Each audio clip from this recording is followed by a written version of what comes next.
Once upon a time, in the bustling city of Lagos, there lived a young girl named Amara. She was full of energy, always well dressed, and always the center of attention.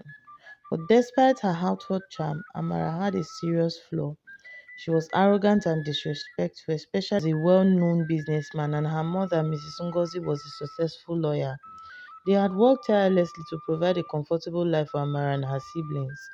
Yet, no matter what they did, Amara was never satisfied. She would complain about the smallest things, disrespect her elders, and talk back to her parents with a level of arrogance that shook everyone around her.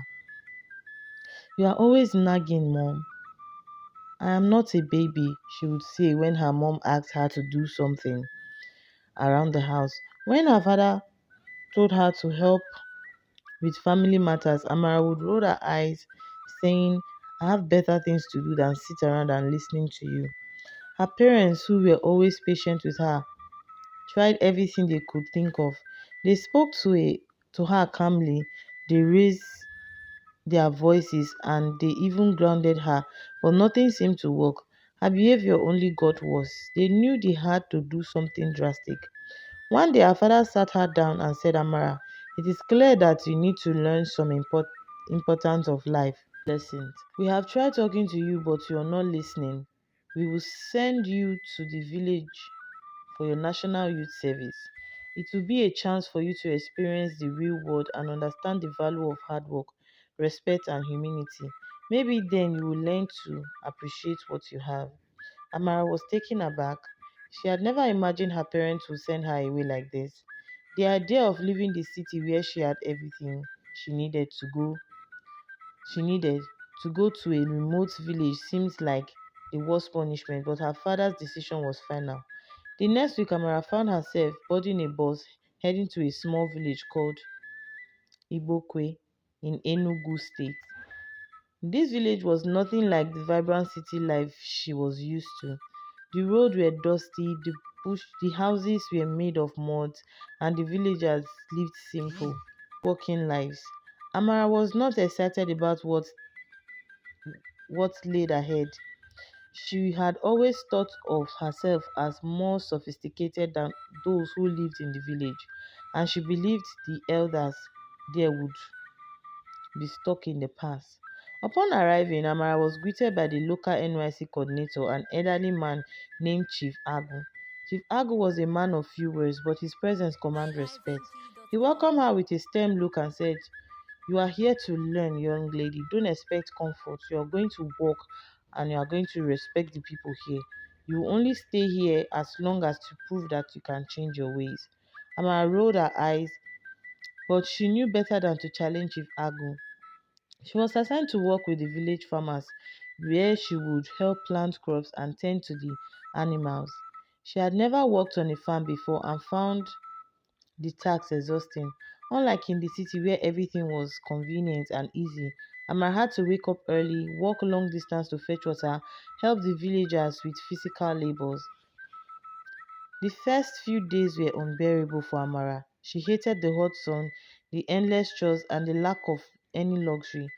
This is so beneath me, she thought, but she refused to voice her complaints out loud. The village girls who walked along her were polite and hardworking. They would greet the elders with respect and listen carefully to instructions, something Amara was not used to doing. One day, after a long day in the field, Amara saw a group of girls sitting by the river washing clothes. They looked at her curiously but didn't say anything. Amara, who had been struggling to finish her chores, was about to walk past them when one of the girls called her. Auntie, come help us, the girl said with a smile. It's easier when we work together. Amara was taken aback in the she would have never been asked to help with something so menial. She would have thought it was beneath her. But in the village, the girls were kind and welcoming. They didn't judge her for being from the city. Instead, they treated her with respect and made her feel part of the community. Reluctantly, Amara sat down and joined them. As they walked, they shared stories about their lives, their families, and their dreams. Amara listened intently, realizing that these girls had wisdom far beyond their years. They didn't need material things to be happy. They valued relationship, hard work, and the simple joys of life. The more she listened, the more she felt a shift inside her. Over the next few weeks, Amara began to change.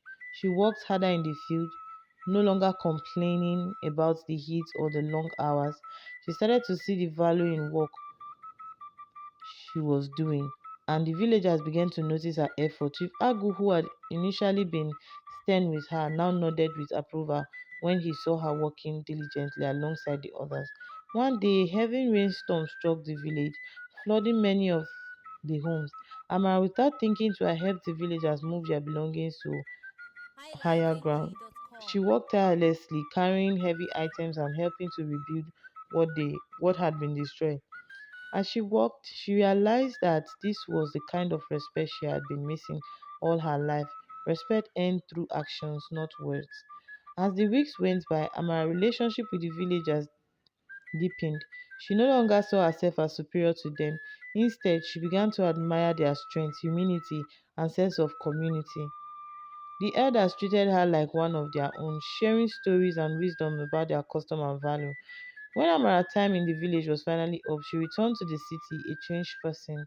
Her parents noticed the difference in her immediately. She greeted them with a warm hug, something she had never done before. She helped around the house without being asked, and she showed a new level of respect for her elders. Amara never forget the lesson she learned in Ibukwe. She learned that no matter where you came from, it's the value for hard work, respect, and humility that truly matters. She learned to appreciate the sacrifices her parents had made for her, and she became a better person for it. And whenever she spoke to others, she shared the story of how village had taught her what it meant to be truly humble, hardworking, and respectful. From that day forward, Amara was no longer just the city girl with an attitude. She was a young woman who had learned the true value of respect. That, more than anything else, made her shine brighter than any of her city luxuries ever could. This brings us to the end of the story. Please stay tuned for more interesting and amazing stories I'll be bringing your way. Like, share, and subscribe to my channel.